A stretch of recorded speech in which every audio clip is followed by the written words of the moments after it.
जय हिंद मेरे मित्रों। आज मैं आपके सामने रेखा गणित का बहुत ही छोटा भाग त्रिभुज की विशेषताएं लेकर आया हूं। जैसा पहला स्टेप है, त्रिभुज के नाम केवल 3 अक्षर से लिए जाता है। त्रिभुज का कोई भी त्रिभुज है तो उसका नाम केवल 3 अक्षर से ही आप ले सकते हैं। जैसे कह सकते हैं त्रिभुज ए बी सी। अब दूसरा पॉइंट, त्रिभुज के तीनों कोणों का योग सदैव 180 अंश होता है। अगर 180 अंश से ज्यादा या कम होता है, यहां पर लिखें, यदि त्रिभुज के कोणों का योग 180 अंश नहीं है तो उसे त्रिभुज नहीं कहते हैं, तो वो त्रिभुज नहीं होगा। तीसरा, चौथा, किसी त्रिभुज के दो भुजाओं का योग, अगर भुजा का मान दिया है तो उसमें दो भुजा, कोई भी दो भुजा का योग करेंगे, अगर वो तीसरी भुजा से बड़ी है या अधिक है तो क्या होगा बताइए, तब वो त्रिभुज होगा।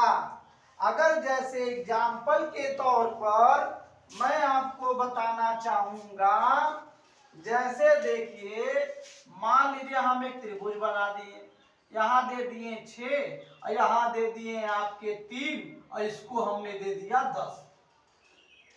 अब हम इसको जोड़ रहे हैं, 6 + 3 तो हो जा रहा है 9। दो भुजाओं का योग तीसरी भुजा से अधिक नहीं हो पा रहा है, तीसरी भुजा से छोटा हो जा रहा है, तो यानी इस तरह का कोई अगर है तो त्रिभुज नहीं होगा, यह सदैव गलत हो जाएगा, इसे हम त्रिभुज नहीं कहेंगे। आपको आशा करता हूं समझ में आ गया होगा। आगे चलते हैं। भुजा, त्रिभुज भुजाओं तथा कोणों के आधार पे कुल 6 प्रकार के होते हैं। 3 कोणों के आधार पर और 3 भुजाओं के आधार पर। त्रिभुज का परिमाप तीनों भुजाओं का योग होता है। अगर तीनों भुजाओं का मान दिया है, उनको हम जोड़ देंगे तो हो जाएंगे वो त्रिभुज का परिमाप। त्रिभुज का क्षेत्रफल हम 3 प्रकार से ज्ञात कर सकते हैं। पहला, अगर आधार और लंबवत ऊंचाई दिया हो तो लगाएंगे 1/2 गुणे आधार गुणे लंबवत ऊंचाई। क्षेत्रफल का मतलब होता है कितना वह एरिया घेरा है। या दूसरा का सूत्र क्या लगाएंगे, जब केवल तीनों भुजाओं का मान दिया होता है, तीनों भुजा का मान दिया है, ऊंचाई नहीं दिया है, तो हम लगाएंगे हीरोन फार्मूला।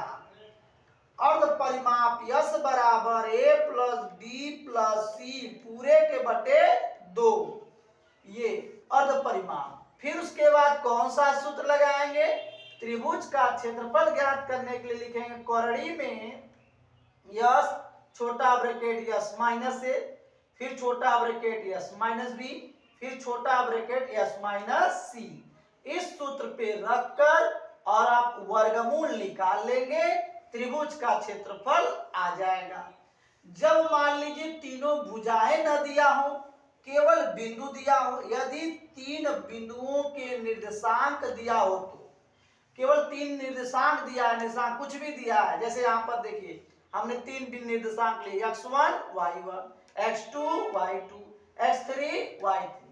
तो निर्देशांक के अनुसार हम त्रिभुज का क्षेत्रफल कैसे ज्ञात करेंगे, त्रिभुज का क्षेत्रफल बराबर 1/2 कोष्टक में x1 ब्रैकेट छोटा कोष्टक में y2 - y3 plus x2 y3 - y1 plus x3 y1 - y2 और ब्रैकेट क्लोज। इस प्रकार हम एक त्रिभुज की विशेषताएं जान गए हैं। अब हमारे अगले वीडियो में हम जानेंगे कि त्रिभुज कितने प्रकार के होते हैं, उनके क्या क्या गुण होते हैं।